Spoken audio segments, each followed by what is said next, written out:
Donc là, nous allons donc aborder la face mésiale de cette 14, comme vu précédemment. Donc là, on arrive sur des dents pluricuspidées, pluriradiculées, donc deux racines, deux cuspides, donc des dents un petit peu plus complexes que les incisives et les canines qu'on a vues avant. Donc là, moi, je procède toujours par dessiner la hauteur couronne de la dent en mésiale. Donc là, je remets donc le bombé vestibulaire, hein. Il faut toujours mettre ses faces, hein, vestibulaire. Et donc là, on est en palatin, c'est une dent du haut. Donc là, je mets mon bombé. J'ai auparavant tracé euh, quelques projections pour simplifier un petit peu mon dessin. Donc la hauteur couronne, on l'a ici. L'axe de la dent, qu'il est légèrement oblique.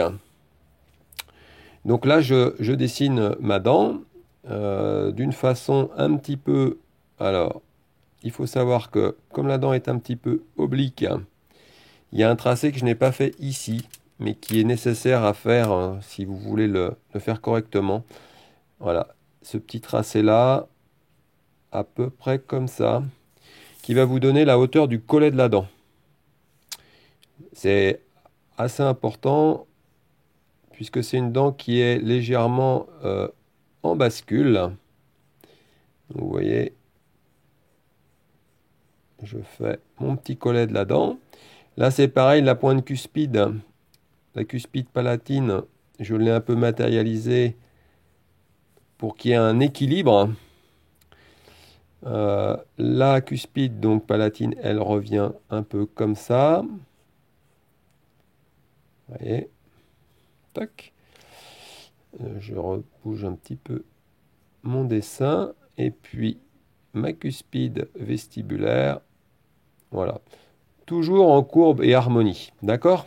Donc, vous voyez, on a bien dessiné le bombé vestibulaire, le bombé au 1/3 palatin.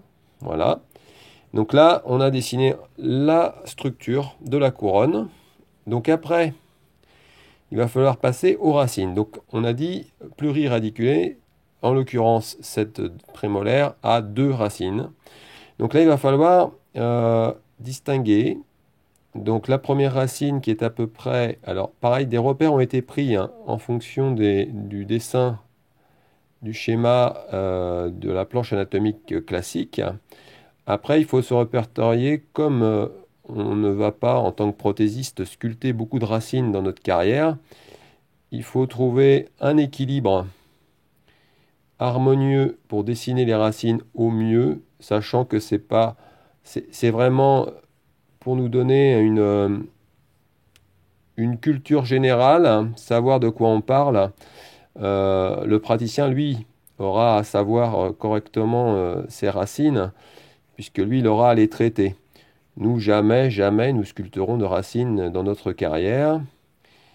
Mais pour les connaissances morphologiques d'une dent, il est bon de savoir comment elle se constitue et comment elle est faite. Donc là, j'ai donc mis mes racines.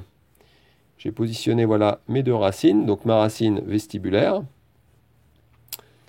et ma racine palatine, qui sont dissociées, hein, alors qu'on verra que sur les 5, les deux racines sont soudées.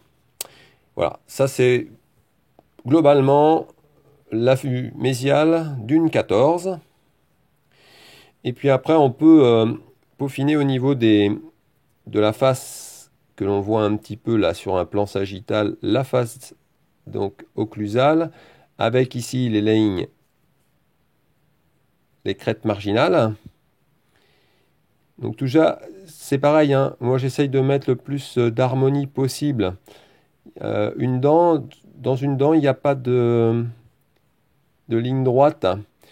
C'est des courbes, c'est des montagnes qui se rejoignent, c'est des vallons, c'est des sillons, c'est des bombées, des lobes. Et ça, faut bien l'admettre. L'harmonie, elle se situe, vous voyez, dans ce dessin-là, tout reste harmonieux. D'accord?